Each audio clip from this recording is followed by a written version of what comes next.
Olá, começa agora mais um programa TV Secor, o canal do comerciário que você assiste todas as manhãs e segundas-feiras em www.secor.org.br, também em tvosasco.com.br, pelos canais 3 da operadora NET e 6 da operadora Cabonet. Hoje nós vamos falar com o Dr. Maximiliano Garcês, ele que é advogado do Secor, do escritório Garcês Advocacia, e vem assessorando o nosso sindicato aí, nos últimos meses, com bastante brilhantismo, com muitas empreitadas importantes na defesa dos trabalhadores. Bom dia, Dr. Max, tudo bem? Bom dia, Jefferson, bom dia, amigos e amigas da TV Secor. Prazer estar aqui, obrigado pelo convite, aqui com duas pessoas queridas e combativas, eu, Jefferson e Arruda. Obrigado pelo convite, é um prazer estar aqui. Pois é, estamos aqui também com o nosso diretor, Arruda. Tudo bem, Arruda? Tudo bom, companheiro Gerson? Bom dia. Bom dia, companheiro Garcês. Obrigado mais uma vez por você estar aqui trazendo aquela informação quentinha, abrilhantando o nosso programa. Bom dia, comerciário e comerciária.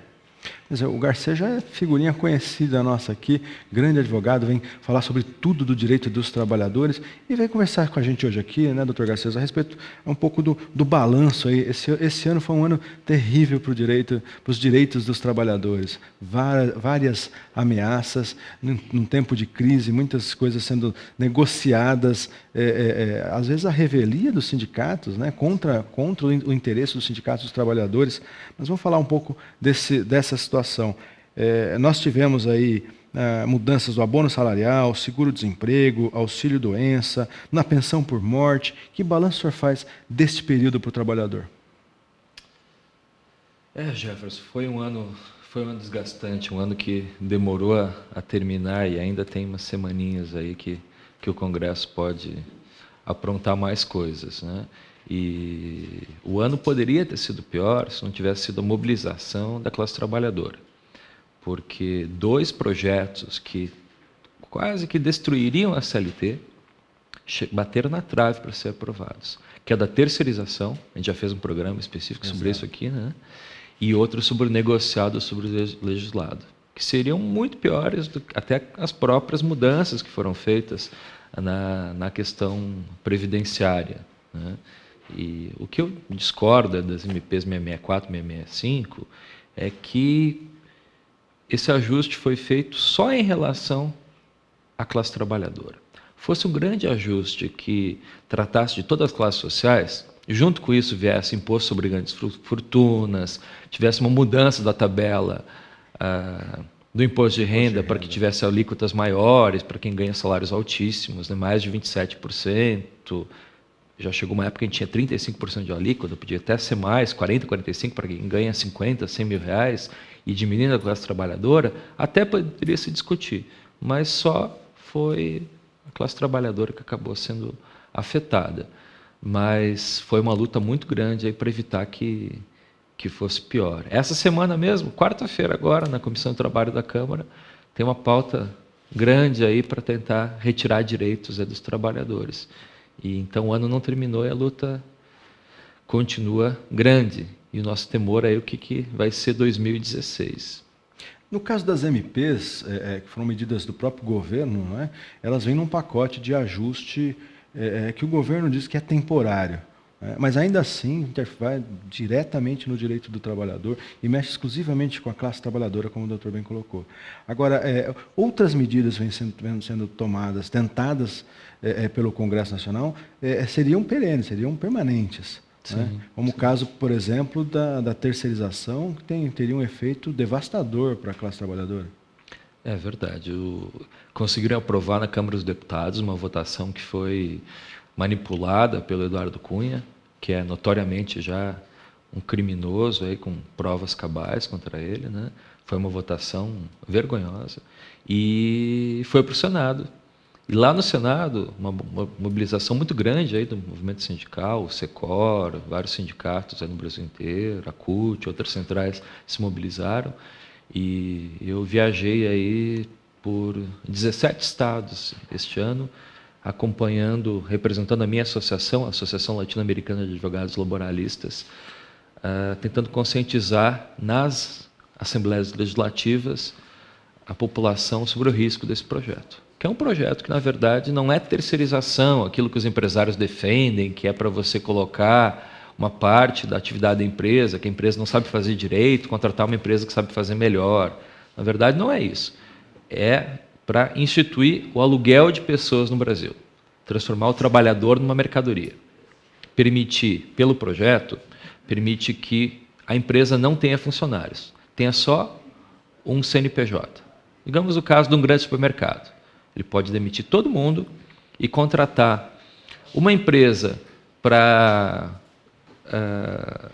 providenciar o trabalho dos caixas, outro dos açougues, outro do repositor de mercadorias. E essa empresa que for contratada para fornecer os caixas pode quinteirizar os trabalhadores, né?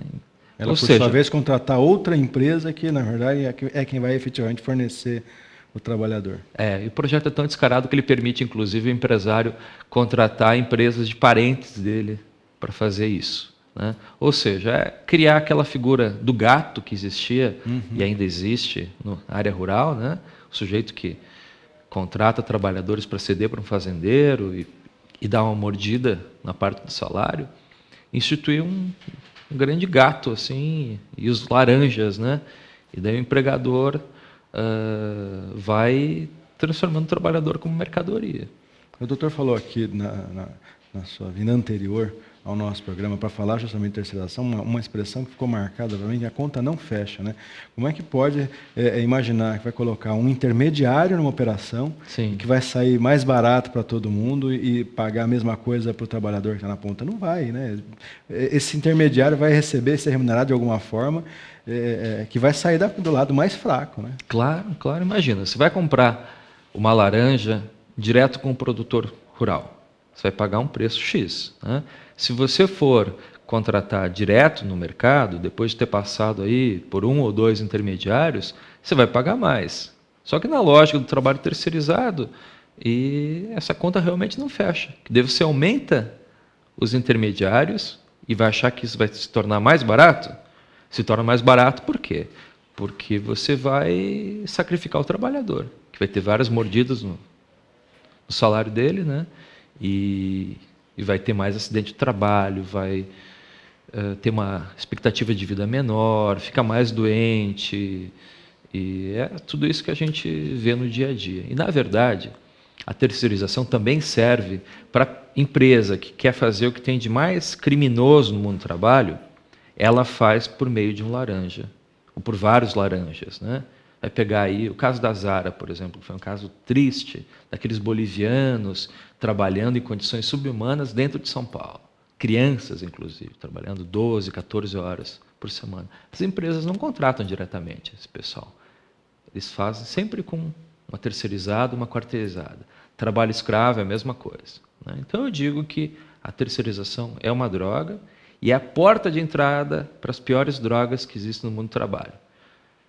Trabalho escravo, trabalho infantil, trabalho degradante, precarização, sonegação, corrupção, vem junto com essa chamada terceirização, que é um eufemismo para aluguel de pessoas hoje. Mas em que pé que ficou esse projeto, né? É o 4330, né? 4.330, né? Que foi aprovado efetivamente no Congresso Nacional e seguiu para o Senado. Sim. Né? Parou no Senado? Infelizmente, não parou no Senado. Nós conseguimos, com muita pressão, com o presidente Renan Calheiros, que ele distribuísse o projeto para 5 comissões, para que tenha um debate democrático e não atropelado como foi na Câmara. Né? Ele chegou a dizer que, como demorou 11 anos na Câmara, no Senado seria um pouquinho mais rápido, ia demorar 1/3 disso, ia durar só uns 4 anos. Só que depois disso, os empresários fizeram muita pressão, criou-se essa Agenda Brasil para o desenvolvimento nacional, que às vezes eu acho que é agenda anti-Brasil, porque tem saído muita coisa de ruim de lá. E daí o Senado resolveu tirar das 5 comissões e passar direto para essa comissão da Agenda Brasil. O senador Paulo Paim, que é o presidente da Comissão de Direitos Humanos e que tem capitaneado a luta contra a terceirização, conseguiu a muito custo ser o relator do projeto e está segurando para que ele não seja votado. Nós apresentamos, por meio do Fórum em Defesa dos Trabalhadores Ameaçados pela Precarização, do qual eu faço parte, um projeto de lei querendo regulamentar de verdade mesmo os 12 milhões de trabalhadores que já são terceirizados e precarizados. Pessoal do asseio e conservação, pessoal dos vigilantes, que são terceirizações hoje legais, que podem ser feitas, mas que a gente quer garantir que tenha igualdade de direitos, que não tenha essa quebradeira de empresas que somem e deixam o trabalhador ao relento, né? Que você tenha os mesmos benefícios da convenção coletiva ao trabalhador, você garante direitos a esses 12 milhões e evita que os 45 milhões de trabalhadores hoje diretos, com plenos direitos, venham a ser terceirizados. Limitando a terceirização. Esse é um dos argumentos do projeto, né? Que a intenção é regulamentar esses trabalhadores que estariam aí à margem, né, da legislação trabalhista. De fato, eles estão, mas o problema é regulamentar isso com uma regulamentação específica, né? Sim, sim. Não, isso é papo, na verdade. Dizem que é para dar direitos aos trabalhadores terceirizados. O projeto não dá direito nenhum. A única coisa que ele prevê de direitos é que o trabalhador pode comer no mesmo refeitório que o trabalhador direto, né? Ou seja, ele vai trabalhar mais, ele vai se acidentar mais, receber menos, né? E vai levar calote, mas na hora do almoço ele pode sentar junto com o trabalhador direto. É isso que garante o projeto. E então é uma mentira o que tem sido dito aí, que não, a gente está defendendo o terceirizado, esse projeto é bom para o terceirizado. E agora no Senado, para quem quer acompanhar no site do Senado, a tramitação é PLC 30 de 2015, que é o novo nome que ele assumiu quando chegou no Senado. E a gente está lutando para que ele morra no Senado, seja rejeitado e que o Senado vote um novo projeto para dar direito aos terceirizados legalmente hoje, né? Porque a gente não quer melhorar o projeto no Senado. Por quê? Porque se melhorar no Senado, volta para a Câmara dos Deputados. Okay. E daí a Câmara, presidida por Eduardo Cunha, com essa maioria ultraconservadora, teria a palavra final. E isso a gente não quer permitir. Ok. Agora, vamos fazer uma pausa nesse assunto e pedir aqui para o nosso companheiro Arruda fazer um informe aqui. Parece que fecharam mais 3 convenções coletivas, Arruda? Sim, positivo. Fecharam mais 3 convenções. O trabalhador estava ansioso, querendo saber se fechava ou não fechava, e através de uma ação que nós tomamos, né, realmente, aí foi fechado. Precisamos brecar as homologações para que chegasse a este denominador, né, de fechar as convenções. Fechou a FEComércio, fechou a Sincoquim e fechou as carnes frescas, né? E aproveitando, gostaria de falar que você, trabalhador, trabalhadora, que vai fazer o serviço temporário agora no final do ano, fique atento aos seus direitos, nos procure para pedir as informações, e queria te adiantar que vocês têm todos os direitos, tá? Mas fique atento, porque está cheio de empresário fajuta que só querem levar vantagem. Queria dizer que leia na nossa folha comerciária, o aviso está lá bem claro, né? Com letras bem legíveis, para que você saiba o que tem direito trabalhando esse final de ano, terminando esse serviço temporário. Logicamente, alguns vai ser registrado, mas outros vai ficar sofrendo, correndo atrás, para receber aquilo que ele tinha de direito, e o empresário fica embaçando. Fique atento. Olha aí o recado do nosso companheiro Arruda. Nós vamos falar um pouquinho mais do trabalho temporário no próximo bloco. Então, você segura aí que a gente já volta. Eu aguardo você daqui a pouquinho.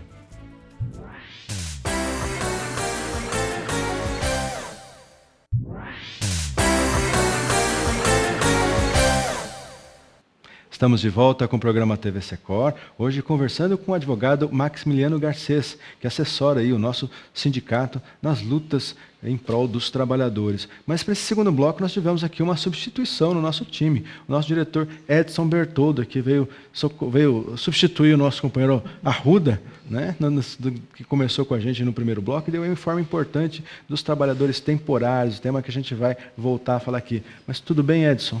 Olá, Jefferson. Olá, Max.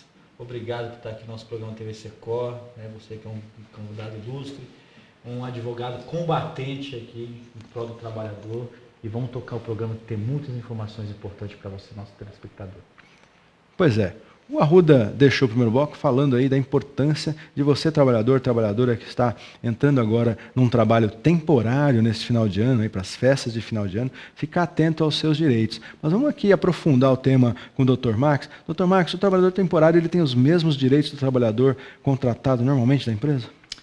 Tem os mesmos direitos, É uma legislação que foi feita lá na época da ditadura militar, né, tentando precarizar os direitos dos trabalhadores, e o Fernando Henrique tentou ampliar isso, né, os vários projetos que o Fernando Henrique implementou aí de precarização, mas os temporários têm os mesmos direitos. O que existe hoje no Brasil é um desvirtuamento, empresas que usam o trabalho temporário quando deveria ser algo definitivo. Que o trabalho temporário é só para necessidades exatamente temporárias. Tem empresas aí que vivem o ano inteiro com trabalho temporário, entrando e saindo. Isso não pode, né? Mas o trabalho temporário garante aí os mesmos direitos, 13º, férias. A diferença é que não tem a multa dos 40% do fundo de garantia, né?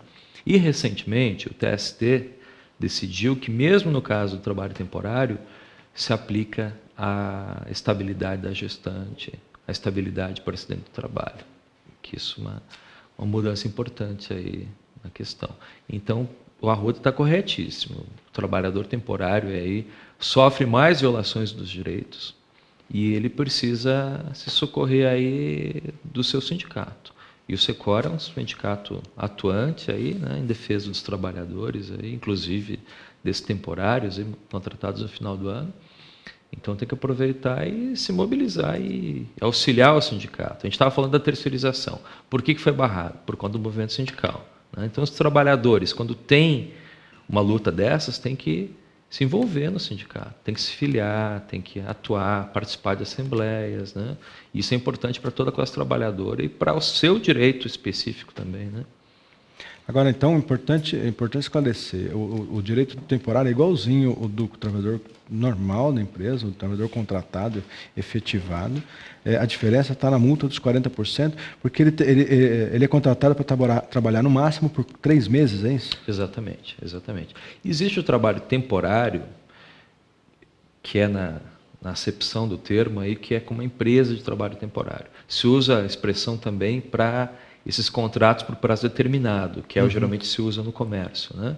O trabalhador é contratado por um período X, já definido. Então, ao final, ele não tem o direito ao aviso prévio, que o contrato termina na data prevista, e não tem a multa dos 40% do fundo de garantia. Esse é um prejuízo. Mas se o trabalhador fica mais tempo do que combinado, se tem um desvirtuamento disso, passa a ser um contrato por prazo indeterminado, e daí ele tem direito à multa dos 40%, ao aviso prévio. O departamento jurídico do Secor, aí, que tem vários advogados e advogadas competentes, está à disposição para esclarecer esse tipo de dúvida no dia a dia da companheirada. Agora, a empresa tem que comprovar a necessidade, não pode sair contratando temporário o ano inteiro. Ela tem que ter comprovada a necessidade de contratar um efetivo maior durante um período de tempo para atender um aumento de demanda atípico ou sazonal, é isso? Exatamente. A empresa que contrata um trabalhador temporário em outubro até dezembro, depois em janeiro a março contrata outro, está desvirtuando o trabalho temporário. Nesses casos aí, a jurisprudência tem considerado que isso é ilegal e aplicado os direitos todos do trabalhador por contrato por prazo determinado. E ela está prejudicando a sociedade toda também, porque ela está utilizando uma mão de obra aí que fica mais precarizada, né? É difícil você cuidar de uma família, ter um lar estável, trabalhando 3 meses aqui, 3 meses lá. O que a gente quer é trabalho de qualidade, mais empregos, né? A gente conseguiu reduzir bastante o desemprego nos últimos 12 anos, e aumentar a qualidade deles também, né? Que as pessoas tenham um planejamento, consigam criar uma trajetória dentro da empresa, né? E crescer profissionalmente. E o trabalho temporário, esses contratos por curta duração, são ruins para a economia, por conta de tudo isso, dessa fragilidade, e para o histórico das pessoas, né? A gente quer criar uma mão de obra qualificada, e é difícil fazer isso com o trabalhador tendo que pular de galho em galho aí.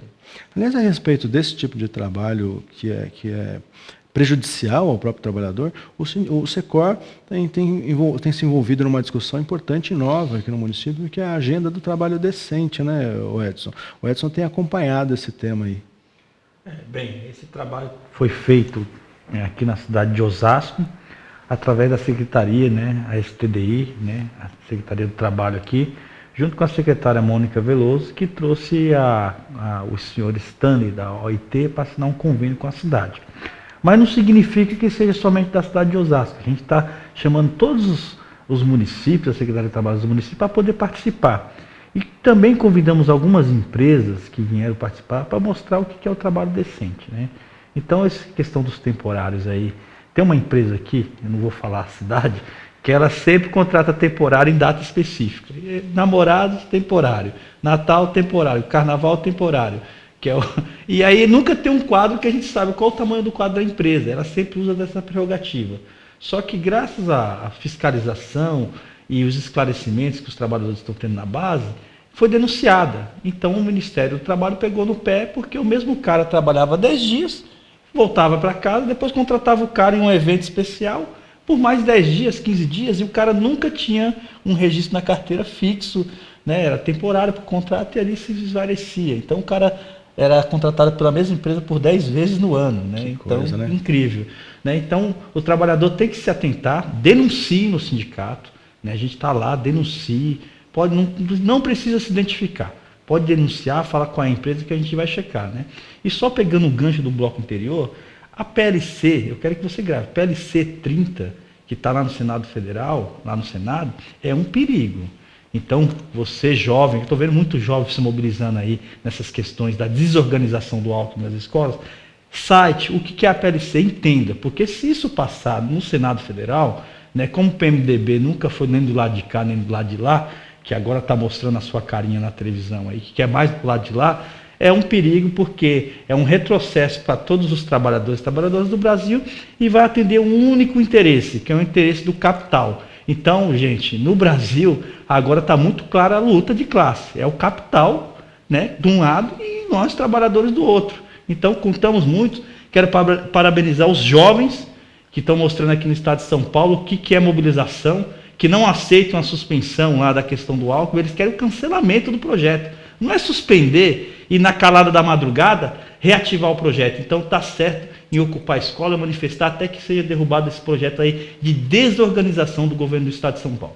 Pois é, foi o grande tema aí do finalzinho da semana passada, esse final de semana, deve continuar sendo discutido ao longo dessa semana aí, essa vitória dos estudantes contra o fechamento de escolas, porque reorganização é um eufemismo para o fechamento de várias escolas, né? Quando você vive num estado onde as escolas estão sucateadas, superlotadas, os professores, tem um regime de professor aí, os professores substitutos, os antigos substitutos, tem um outro nome, não vai me ocorrer agora qual é, mas que podem ou não ser chamados a qualquer momento, e não são chamados, não têm os mesmos direitos que os outros professores. Aí uma vitória dos estudantes, né, Dr. Max?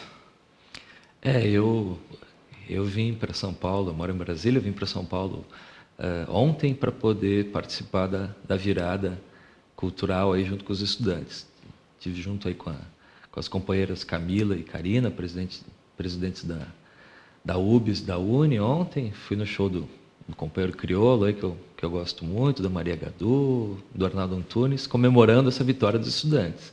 E eles estão organizados para impedir que isso continue, que a gente sabe que o governo de São Paulo aqui, com todo esse histórico de ataque aos direitos humanos e aos oprimidos, há o sério risco de voltar. Então, essa vitória aí deu uma energizada nos movimentos populares do Brasil inteiro, né? A gente teve um ano tão triste.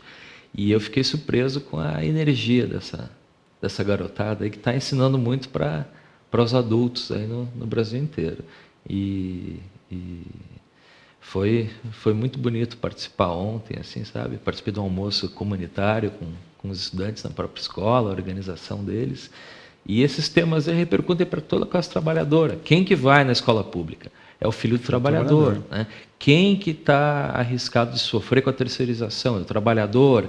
Quem que pode ser submetido a uma prisão injusta se houver a redução da maioridade penal, é a classe trabalhadora, né?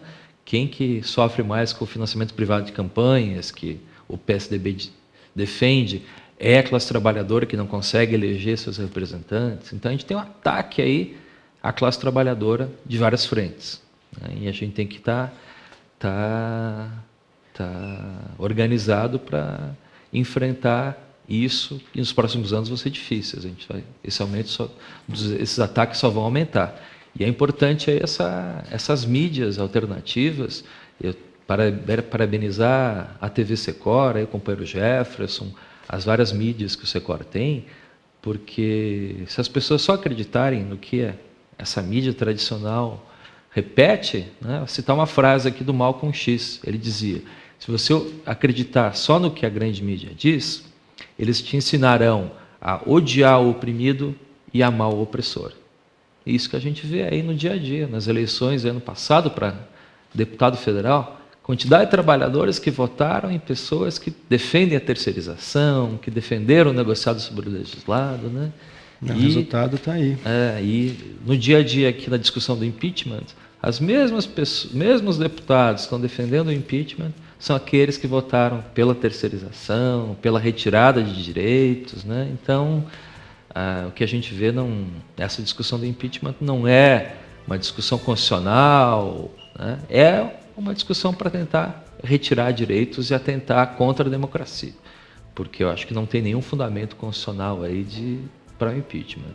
O governador Flávio Dino do Maranhão, que fez um ótimo trabalho, falou que ele apostava se alguém conseguisse 10 professores de direito constitucional no Brasil que defendessem essa petição mal feita e que fundamenta esse pedido de impeachment. Então, gostem ou não das pessoas do governo eleito, existe um governo eleito e para ter o impeachment tem que ter um fundamento constitucional, e não existe. Tem que ter um mal feito, tem que ter um ilícito cometido, né? E até agora, no entanto, a gente tem o surgimento de provas e mais provas da atividade irregular, ou ilegal, do presidente da Câmara, né? Que, no entanto, neste momento, sumiu dos noticiários. Aí. O processo, né, ou está num papel reduzido nesse momento por conta do pedido de impeachment. Tem sido algo lamentável. A gente atua no dia a dia lá em Brasília e acompanhar isso, ele não ter caído até o momento, né? Quando ele foi eleito, já sabia que ele tinha uma trajetória de crimes aí, né? Desde a época da Telerge, né? O PSDB, quando apoiou a candidatura dele, sabia de tudo isso, não era novidade, né? Mas agora veio tudo à tona, essas provas cabais aí de extratos bancários, de cartão de crédito, as provas de despesa da mulher dele, essas mentiras todas que ele fez. E a votação na Comissão de Ética é amanhã. O povo brasileiro tem que pressionar para que a gente se livre de uma vez por todas desse câncer aí que foi Eduardo Cunha esse ano aí. E boa parte do que a gente sofreu aí de ataques aos trabalhadores foi por conta da aliança dele com o PSDB e com os setores mais conservadores do parlamento. Aí, então, para a gente concluir aqui o nosso programa, atenção, de olho no que vai acontecer no Congresso nos próximos dias. Bom, você já sabe, não fique sócio. Confira no site do seu sindicato todos os benefícios e vantagens de ser um associado. Agradecer mais uma vez aqui, Dr. Max, obrigado, Edson, e nós aguardamos você na próxima semana. Até lá.